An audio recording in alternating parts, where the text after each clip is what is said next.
지옥 탈출 프로젝트 해일조선 독립군 시작합니다. 기레기 난타 프레임 다파 헬조선 기레기 시작하겠습니다. 반갑습니다. 안녕하세요.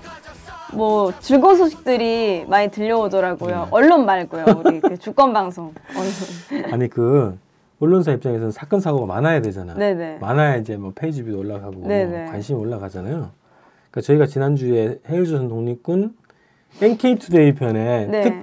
신년 특집 대담을 했거든. 아, 어떤 내용으로 하셨나요? 원래는 이제 그 1월 7일 날 한 2주 전에 잡아놓고 1월 7일 날 그 카이스트 김진영 교수님하고 네. 북한 과학기술사 전문가인 강호재 박사 두 분 모셔가지고 올해 한 해 이제 남북관계 전망, 뭐 남북 경협을 어떻게 봐야 되냐, 북의 신년사도 발표됐으니까 네네. 그 얘기를 하려고 딱 잡아놨는데 그 전날 수소 시험이 있었잖아요. 네. 수소탄 시험. 네. 갑자기 그 주제로 바뀌었네. 아, 그 주제가요? 그 주제를 다뤄서 이제 올렸더니 우리가 심할 때는 800 메디까지 하다가 팟빵에서 118까지 올라가려는데 118이요? 네, 도저히 이거는 상상할 수 없는 속도가 됐는데 이제 100위권 진입만 남은 건가요? 100위권 올라가야죠. 네. 그래서 우리 청취자분들 많이 들어주셔서 고맙고요. 우리 또 그 자매 방송 중에 하나 새가 날아든다라고 하는 네네. 거의 뭐 순위를 달리고 있어요. 1등에서 뭐 하여튼 5등 넘어가신 적은 간 적이 없는 것 같더라고. 그 방송에서 저희 방송을 좀 소개를 해줘가지고 네, 또 많은 좋네요, 분들이 좋네요. 또 알게 됐어요. 네네. 그래서 그 방송 들어주신 분들 고맙고요. 저희가 요청드리는 건 있어요. 이 팟빵 이렇게 보시면은 주권방송 검색하시거나 해일조선 독립군 검색하셔 들어오시면 이게 열립니다. 그래서 구독하기 여기 네. 순위 밑에 있죠. 구독하기 눌러주시고요. 네. 별점 주기 그리고 댓글 달아주기 이렇게 하시면 순위가 더 올라갈 수 있습니다. 자, 네. 순위 이렇게 많이 올라가지고 주변 분들께 너무 감사드립니다. 또 뭐 전할 소식이 있으시다고 하시죠? 자, 우리 그 홈페이지 이렇게 있거든요. 네네. 주권방송 홈페이지 보면은 제일 위에 이게 메인에 뭐가 새롭게 하나 보입니다. 네, 그 의견 광고라고 나와 있는데 네. 노동계약 시윤내고 박근혜를 해고하자라고 네. 광운대학교 졸업생 모임 광운마당에서 네. 광고를 신청하신 거죠? 이게 유료 광고입니다. 첫 그리고 의견 광고고. 그래서 언론사 홈페이지 메인에 이렇게 딱 달아줬죠 저희가. 좋네요. 제 목요기도 하고. 그래서 앞으로도 의견 광고를 내시고 싶으신 분들 있으면 저희 홈페이지 들어오셔가지고 메일로 내용 보내주셔도 되고 네네. 전화 주셔도 되고 네. 그렇습니다. 그리고 팟캐스트에 광고를 하고 싶다. 그러면 전화 주세요. 메일 주시고. 네. 그래서 자기가 직접 광고 녹음을 해서 파일을 보내주셔도 돼요. 그래서 방법은 나중에 알려드릴 테니까 어쨌든 팟캐스트 광고 그리고 홈페이지 광고 이런 거에 대해서 의향이 있으시면 연락 주시면 됩니다. 그래서 네, 연락 많이 부탁드립니다. 지난주에 굉장히 뭐 여러 가지 의미 있는 일이 많이 있었네요. 순위가 정말 기분이 정말 좋네요. 순위가 이제 100위 안으로 들어가자. 네. 예. 순위를 본격적으로 더 높여보기 위해서 오늘도 알찬 방송 힘차게 한번 시작해 보겠습니다. 그럽시다. 그 어제자 신문은 대표님 보셨죠? 예, 봤죠. 저는 보지 못해가지고 B52가 뭐지 했었거든요. 헤드라인이 뭐 비행기 사진으로 도배됐다 막 이런 이 얘기들이 많던데 좀 어땠는지 저는 소녀상을 지키느라. 네, 그렇죠. 이게 그 북의 수학 시험 하고 나서 네네. 그죠? 언제 6일 날 했잖아. 시험을 1월 6일 날 북에서 시험했잖아요. 그쵸. 그러니까 어제면 올해 1월 10일이죠. 네. 한 4일 만에 이게 이제 그 B50이라고 하는 이 전략 폭격기가 이제 한반도 상공을 한 거예요. 그래서 이거를 온갖 언론사에서 사진 찍고 영상 찍고 해서 모든 언론사가 대부분 이 사진, 영상으로 다 도배가 됐죠. 뭐 괌에서 날아온 B52 네네. 막 이렇게 나와 있는데 네. 그럼 이 B52가 뭐길래 이렇게 전국적으로 호들갑을 좀 떠는지 정작 국민들은 모르는데 이게 전략 폭격기라고 이제 불러지잖아요. 네네. 근데 이거는 상대국, 적대국의 대도시, 뭐 산업시설 이런 데다가 폭격을 하는 그 무기예요. 그래서 완전히 초토화시킨다 이제 이런 무기라서 전략 폭격기 이제 이렇게 이름 붙이는데요. 보통 이제 전략 무기라고 하면은 뭐 한 세 가지로 볼 수 있는 건데 하나는 그 대륙에서 쏘는 거, 대륙간 탄도미사일, 땅에서 쏘는 거죠. 그다음에 잠수함에서 발사하는 또 미사일이잖아요. 이거는 바다 밑으로 가서 이제 쏘는 거죠. 그다음에 이거는 이제 비행기에서 쏟아붓는 거지. 공중에서 쏟아붓는. 그래서 여기에 핵무기가 탑재된다는 거예요. 그래서 핵무기면 전략 무기잖아요. 네네. 그래서 이 B-52에는 24메가톤, 메가톤이라고 무슨 과가 뭐예요? 전 전혀 무슨 소린지 모르겠어요. 메가톤이래. 저는 사회과학부입니다. 인문계지. 네, 완전 인문계라서. 나도 인문계라서 잘 모르겠는데 하여튼 다이나마이트 하여튼 100만 톤이에요. 이 톤의 크기랑 똑같은 거라는 거죠. 그래서 이 24메가톤급 수소폭탄 4발을 여기에 장착할 수 있는 거예요. 그다음에 공중발사 순항 미사일, 그리고 핵탄두가 실린 공대지 미사일.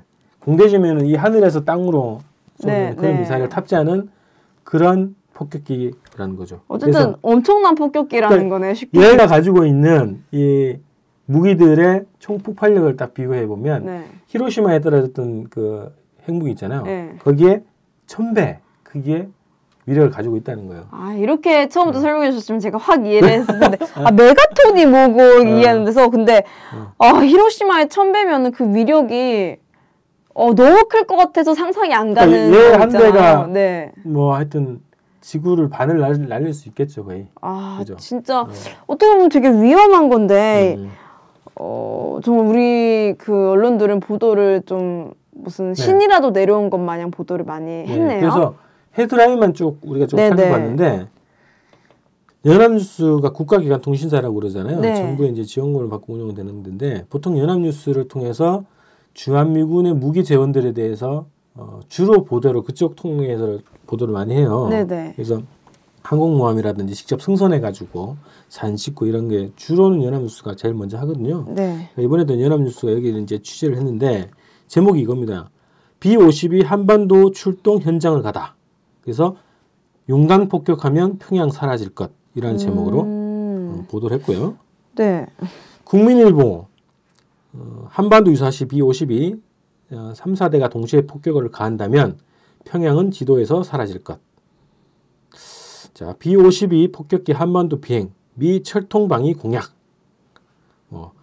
북 벌벌 떨게 만드는 B-52 성능, 하늘의 해구산. 이게 KBS 보도고요. 이데일리에서는 북 B-52 한반도 출격에 몰라도 너무나도 몰랐다. 첫 반응. 뭔 얘기인지 모르겠는데 하여튼 이런 보도를 했고요.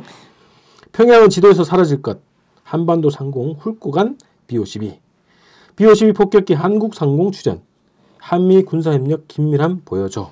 이런 제목들이에요. 그러니까 이거를 좀 살펴보면은 어쨌든 북한이 벌벌 떠는 B-50이라는 폭격기가 우리 한반도를 지켜줄 테니 이제 안심해도 된다라는 그런 이야기인 것 같은데 북한은 날아가 우리나라에 안전할 수 있나요? 그래서 이게 하여튼 우리가 이 무기 자체에 대해서 저기는 다치는데 우리는 안전할 거야.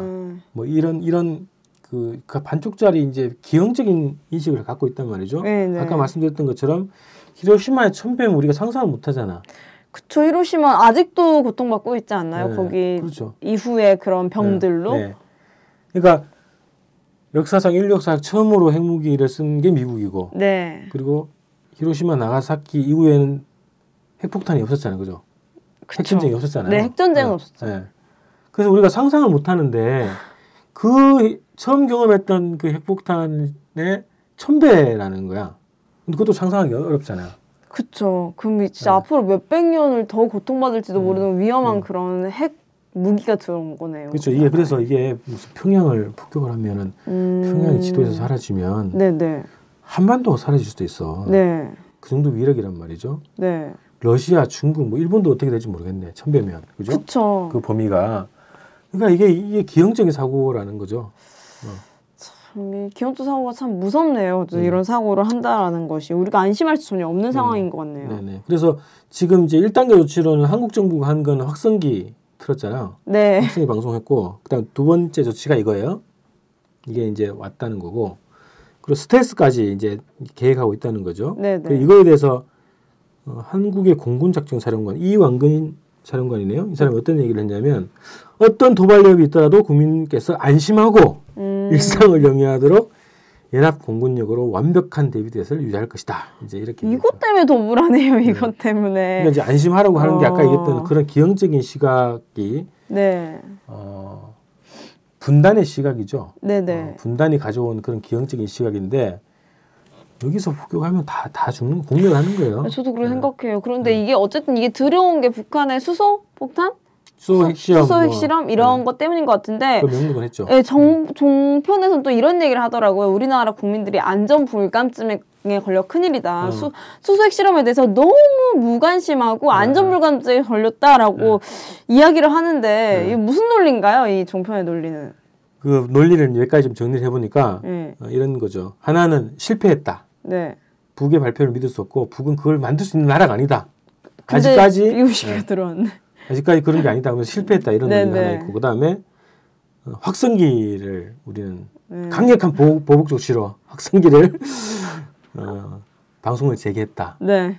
그 확성기에서 아이유 노래하고도 그다음에 에이핑크 그 노래가 나온다고 그래요. 네네. 그 노래를 들으면 이제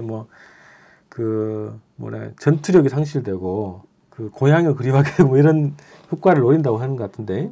고향은 북이잖아요. 그래서 확성기로 이제 대응을 했죠. 네. 그리고 우리에게는 또 확실하게 세계 최강의 미국이 있다. 그래서 안심해도 된다. 이런 세 가지 논리가 이게 서로 막 말이 안 되는 이 세 가지 논리가 횡행하고 있고 네네. 정편 그리고 정치권 보수층의 기본 논리가 이제 이렇게 좀 정리되는 것 같아요. 좀 이게 논리가 되게 웃기네요. 우리는 B-52만큼 강력한 확성기가 있다. 네. 아이유와 에이핑크가 북을 망가뜨릴 것이다. 뭐 이런 내부에서 논리가. 이제 붕괴시킬 것이다 이런 거죠.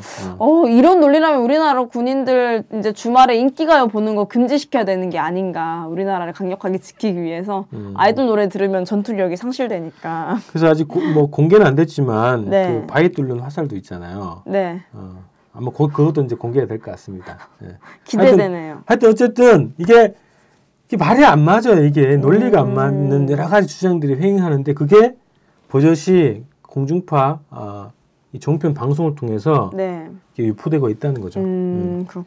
또 이런 의견과 달리 또 다른 의견으로는 이건 좀 진보 진영에서 나온 의견 같은데 이게 좀 적대적 공생론이다. 네. 박근혜 정부와 그 김정은 제1위원장 그쪽의 세력들이 담합을 해서 서로의 정권을 유지시키기 위해서 이런 행동을 하는 것이다. 그래서 북한의 이번에 수소 핵실험은 한일 굴욕적인 한일 협상을 덮고 총선에서 승리하기 위한 담합이다라는 의견도 있다고 하는데. 그래서 두 가지 논리죠. 네. 하나는 크게는 보면 이제 보수 중에서는 이제 미국이 있기 때문에 우리는 네, 안전할 것이다. 안보가 튼튼하고 네. 우리는 이길 수 있다 이런 논리가 하나 있고 또 하나는 이제 적대적 공생론이라는 네. 논리를 펴는데 이것에 대해서 오늘 반가운 분과 전화 연결을 해보도록 하겠습니다. 오랜만에 뵙죠? 네. 네, 김태형 선생님 모셔봤습니다. 안녕하세요.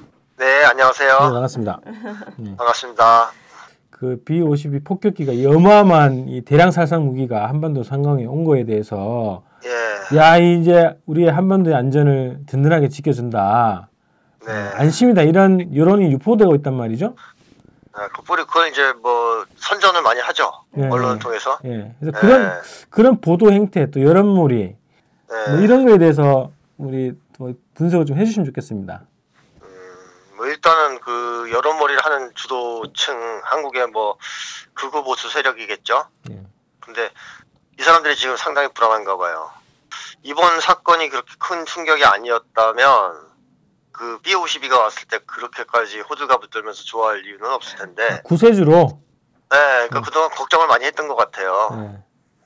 이게 이제 정확하게 논리적으로 이해는 못하더라도 이제 북쪽이 점점점 세지고 있다.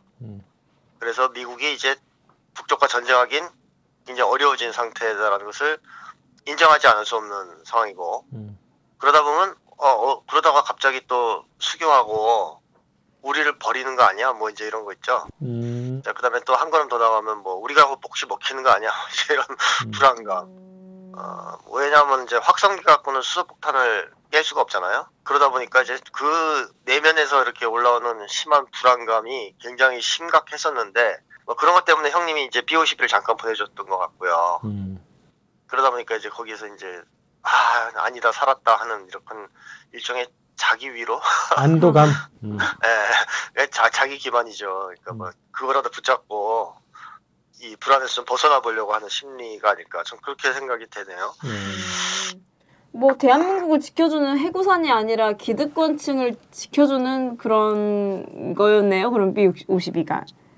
그렇죠. B-52라는 것이 그게 그 대공 무기가 없는 나라들한테는 이제 위력적이고 네. 공군력이 없는 나라나 이런 나라들한테 위력적이지만 현재 북쪽은 뭐 러시아가 가지고 있는 S-300이나 400 같은 대공 무기가 있지 않습니까? 미사일들이. 네. B-52가 뭐 평양을 지구상에서 없애버린다 이런 식으로 여론몰이를 하던데 그 활동한 북쪽은 가만히 있나요?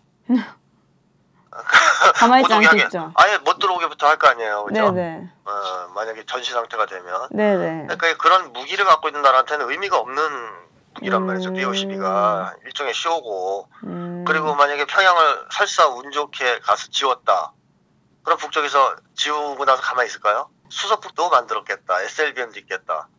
당연히 보복 공격할 거 아닙니까, 미국에다? 네네. 그러니까 이제 이게 B-52라는 것이 사실 실제로도 가능성이 없고 사용될 가능성이 전혀 없는 지금 비행기인데 하여튼 현실적으로는 도움이 안 되지만 심리적으로 조금 도움이 되는 한국의 이 불안한 사람들한테 그 일반 국민들은 사실은 그다지 관심이 없고 그 대다수는 그 다음에 뭐 또 그게 도와준다 지켜준다라고 뭐 믿지도 않는 것 같은데 그걸 유독 붙들고 믿는 이런 세력들이 있는 것 같아요.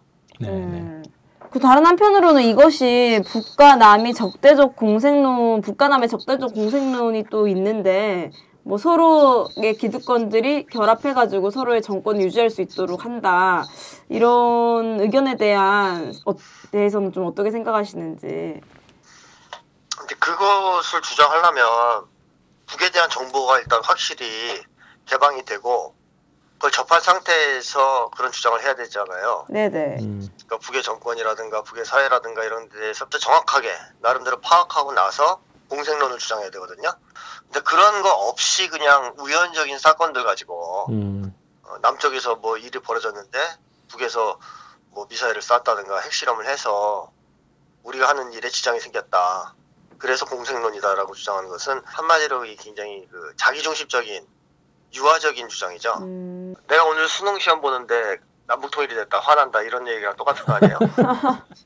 내가 제일 중요하고 내가 하는 일이 제일 맞는데 내가 지금 사업 열심히 해서 돈 벌기 일보 직전인데 전쟁 터졌다, 열받는다 이런 거랑 똑같은 얘기란 말이죠. 그래서 다 일정이 있잖아요. 북쪽은 북쪽대로 자기 일정이 있을 것이고 미국도 미국대로 자기 일정이 있을 테고 근데 그거를 그렇게 추진하다가 우연히 겹쳐서 그것이 자기가 하는 일에 방해가 된다 그래서 무턱대고 적대적 공생론을 주장하는 것은 굉장히 좀 유아틱한 행위죠. 박근혜 정부에 맞서서 싸우는 그런 분들 중에서도 상당히 이런 주장들이 많이 나온단 말이죠. 그러니까 그 사람들은 북에 대해서 일단 이해를 못하고 있는 사람들이라고 봐야 되겠죠. 왜냐하면 북의 정권 자체가 어떤 정권이냐라는 것을 이제 파악을 해야 되는데 일단 굉장한 반미 정권 아닙니까? 네. 사회주의냐 뭐 이런 걸 떠나서 이 지구상에서 가장 강력한 반미 정권이란 말이에요. 그 반미 정권에 비하면 남쪽의 정권은 어때요? 지구상 최고의 친미 정권 아닙니까? 네. 어떻게 공생을 합니까? 이렇게 결정적으로 서로 대척점에 있는데 공생관계 자체가 만들어질 수가 없죠. 네네. 서로 간에 이데올로기를 공유하든가 뭔가 이익을 줘야 이게 공생이 되는 건데 일단 기본적인 정권의 성격 자체에서 공생하기 힘든 상황인데 그러한 어떤 객관적인 사실을 무시하고 그런 주장을 하는 사람들은 대체로 제가 볼 때는 그런 것 같아요. 그러니까 지구상에 있는 모든 정권을 악으로 보는 듯한 약간의 심리가 있지 않느냐. 그러니까 부정부지적 성향이랄까. 지구상에 있는 정권 다 나쁘다. 그래서 권력을 가진 놈들은 다 공생한다. 뭐 이런 식의 사고방식이 좀 있는 것 같은데 그렇죠. 좀 위험하다고 생각이 되고 명확하게 그런 걸 주장하려면 사실은 이제 증거가 명확하게 있어야 되고 그 다음에 이제 북의 정권이라든가 남의 정권에 대한 어떤 본질에 대해서 정확한 이해가 있어야 되는데 그런 것이 거의 없는 분들이 사실은 그러니까 북에 대해서는 대체로 이 종편의 시각을 그대로 가지고 있는 분들이 그렇죠. 그런 주장을 하고 있단 말이죠. 그러니까 현실적으로 인식 오류라고 봐야 되겠죠. 네. 그러니까 이제 겉으로 보면 굉장히 이게 막 세련돼 보여요. 이 주장들 딱 보면. 근데 이제 거기가 기본 깔려있는 건 맹목적이고 감정적이라는 거거든요. 그렇죠. 그 근거가 객관적이고 논리적인 근거가 없다는 거죠. 그러니까 뭐 적대적 공생 그랬을 때 증거가 일단 있어야 되잖아요. 공생했다는. 근데 하나도 제시하지 못하고. 내통한 증거가 있어야겠죠. 그렇죠. 내통한 증거가 있어야죠. 그게 지금 벌써 70년인데 몇 가지는 나왔어야 되거든요. 근데 그런 증거도 없고 현재도 제시하지 못하고 북에서 뭘 해서 자기들이 일하는 게 좀 지장을 받았다. 그런 유화적인 태도로 이제 활동을 하는 것이 상당히 위험하고 그런 거에 근거해서 주장하는 것도 역시 굉장히 무책임하죠. 네네. 그렇다면 통일하면 안 되지 않습니까, 이 사람들은? 결국 그렇게 이제 귀결이 되죠. 되죠. 왜냐하면 남쪽 정권이나 북쪽 정권이 아주 악인데 공생할 정도로 서로. 그러면 통일하면 안 되고 타도해야죠. 네. 쉽게 얘기하면 그 사람들 흡수 통일론자라고 봐야 되겠죠. 그리고 이제 지구상 최고의 반미 정부, 반미 정치 세력을 타도하려는 친미적 입장에서 운동을 한다고 봐야 되겠고. 근데 그런 걸 알까 몰라요. 결국 그렇게 네. 논리가 갈 수밖에 없다라는 거에 그런 포지션에 그런 위치에 자기들이 서 있다는 것을 의식적으로 정확하게 이해는 못하지 않을까. 그냥 감정적으로 그냥 싫으니까 미우니까 그렇게 하는 거 아닐까 싶어요. 네. 자, 오랜만에 이게 우리 심리학자 김태형 선생님 얘기 들으니까 심리학 선생님 전직 안 하셨죠? 심리학자는 너무 이 분석가처럼 잘해주셔가지고. 네, 오랜만에 얘기 잘 들었습니다. 네, 감사합니다. 앞으로 종종 전화 인터뷰 말고요. 직접 스튜디오에서 종종 뵙겠습니다. 네, 전화 인터뷰가 더 좋긴 한 것 같아요. 뭐 요거는 뭐 그냥 막대기로 잠깐 한 거고요. 예고편이었습니다. 고맙습니다 오늘. 네, 수고하세요. 네, 감사합니다. 불경기에 미안하네. 주권 방송. 가끔 하던 생중계를 요즘 들어 자주 하니 무선통신 용량 초과 통신비가 팍팍 느네. 어찌할꼬 돈 없는데 고민하다 손 벌리네. 정의로운 진보 언론 활동으로 보답하리. 계좌번호 1005-501-779765 우리은행 주식회사 주권방송. 감사합니다.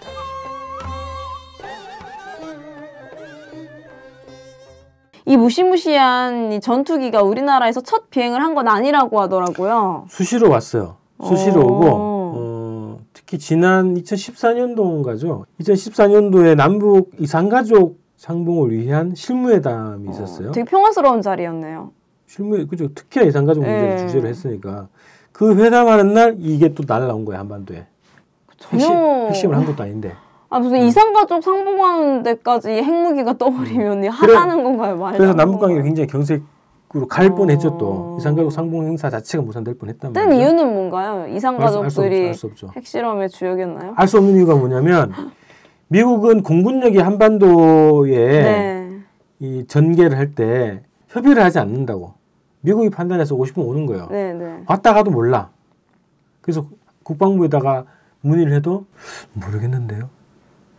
이런 거예요. 그러니까 주권국가가 아닌 거죠. 너무 창피하네요. 그러니까 수소탄 실험 때문에 이 비행기가 왔기 때문에 안심이다 이런 게 아니라는 거예요. 이 위험천만한 무기가 우리도 알 수 없는 상황에서 알 수 없는 시기에 자기들의 작전 계획에 따라서 왔다 갔다 한다는 거지. 그럼 이렇게 뭐 이산가족 상봉 때 이런 BU-51을 아무 상의 없이 국방부도 모르게 띄우거나 이런 거를 했을 때 우리가 알지 못한 사이에 뭔가 이런 공중에서의 전쟁이 일어날 수도 있는 건가요? 어떻게 보면은? 그런 적이 있었죠. 몇 년 전에 이게 그 미국의 전폭기들이 공중에 떴는데 북에서 그것을 대응하는 움직임이 있었던 거야.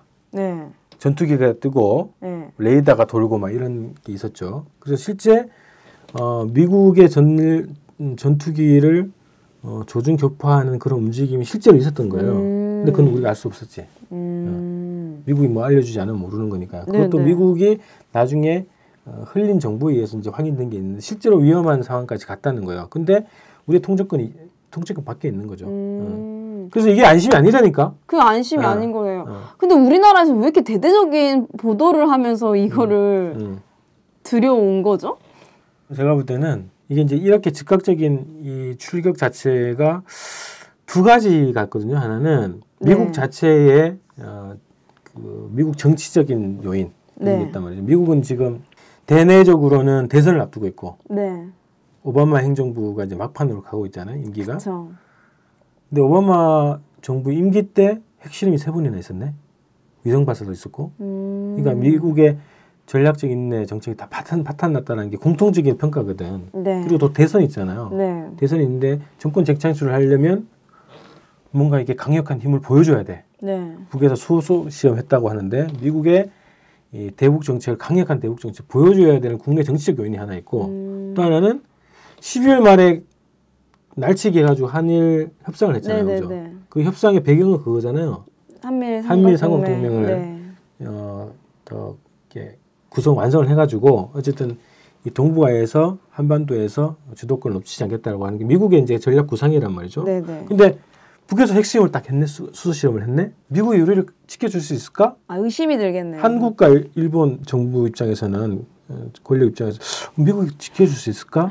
동요할 수 있단 말이지. 동요는 동요가 되겠네요. 그 동요하니까 이걸 띄운 거예요. 야, 우리는 힘이 있다. 안심해라. 그래서 이 안심이라는 거는 미국이 한국과 일본 정부에 보내는 사인이라는 거죠. 자, 안심해라. 우리가 지켜줄 수 있는 힘이 있어.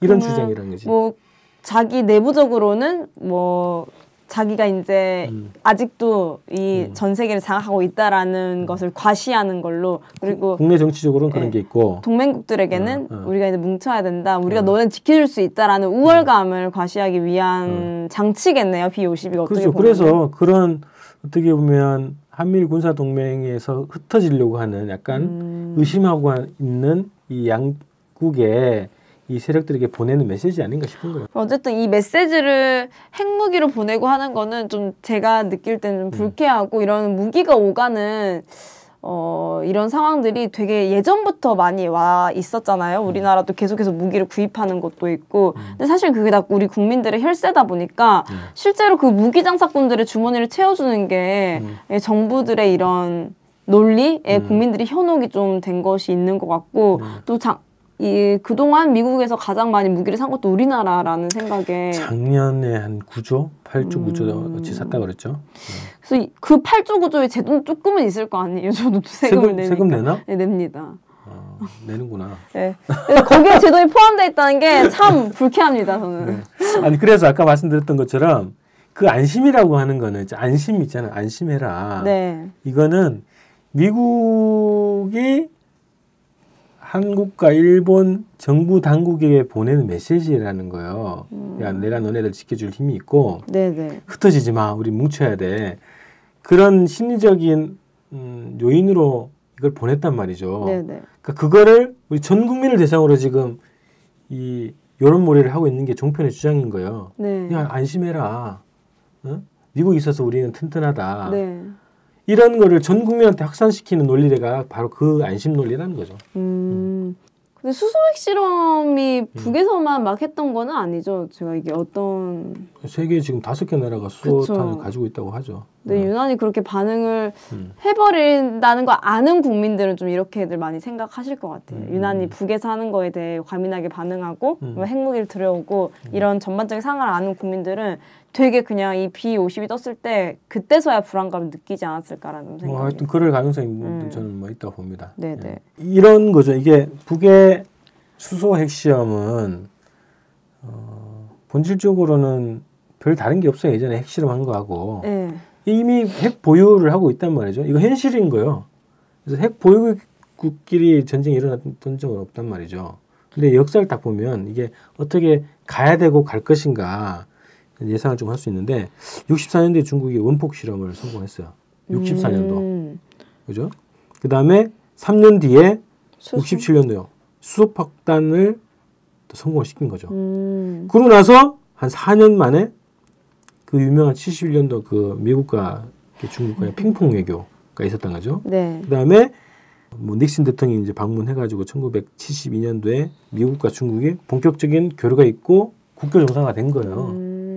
그래서 핵을 가진 강대국, 핵을 가진 국가들끼리의 전쟁은 이제 더 이상 불가능하다. 정리돼 있잖아요. 뭐가 있어? 대화하고 대화밖에 없네요. 관계 정상화하는 거 그밖에 없어요. 근데 굳이 왜 이런 쇼를 하냐? 이게 날라와서 안심이 아니라 어떻게 보면 현실적으로 핵을 가진 국가들끼리 전쟁은 더 이상 불가능한 구조로 돼 있으니까 이제 대화와 관계 정상화밖에 없다. 네. 그렇게 갈 수밖에 없다. 네네. 그걸 거부하면 더 위험해진다는 거죠. 근데 어떻게든 정말 평화라는 것밖에는 답이 없는 상황인 거네요. 네네, 그렇죠. 대화를 일방적으로 확성기로 하지 말고 네네. 만나가지고 대화를 하는 수밖에 없고. 네. 네. 그래서 뭔가 뭐 이것이 얘가 우리를 지켜줄 것이다 아니면 뭐 적대적 공생론이다 이런 얘기보다는 이제는 평화와 대화를 해야 될 시간이다라는 프레임을 좀 머릿속에 새겨야 될 때가 아닌가 하는 좀 생각이 듭니다. 그래서 이거에 대해서 안심하지 말고요. B52에 대해서 이 여론몰이에 휘둘리지 네. 말고 저게 불안 요인이다 오히려. 네네. 지금 이미 대화로 갈 수밖에 없는 조건이고 환경이 됐기 때문에 그걸 거부하는 게 불안 요인이다라는 네. 거예요. 그래서 종편을 비롯한 언론의 그런 여론몰이에 휩쓸리지 말자. 네네. 위험천만하다. B52.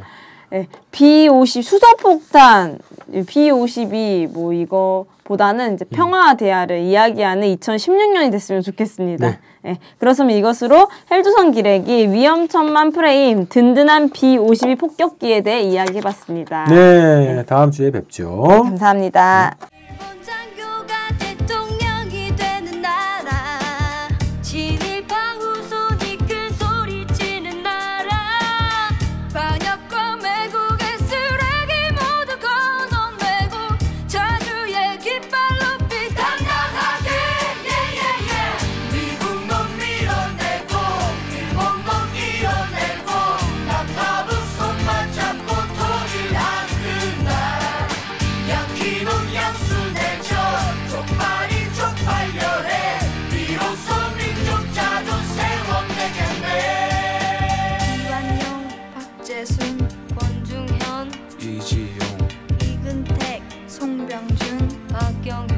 김윤식, 이주혜, 이두황, 우범선, 이진호, 김태석, 김덕기, 정봉덕, 김서원, 정훈, 최남선, 김환란, 이인지, 이광수, 김동인, 주요한, 김동환, 모윤숙, 유치진, 홍남파, 현재명, 김기창, 정춘수, 조선길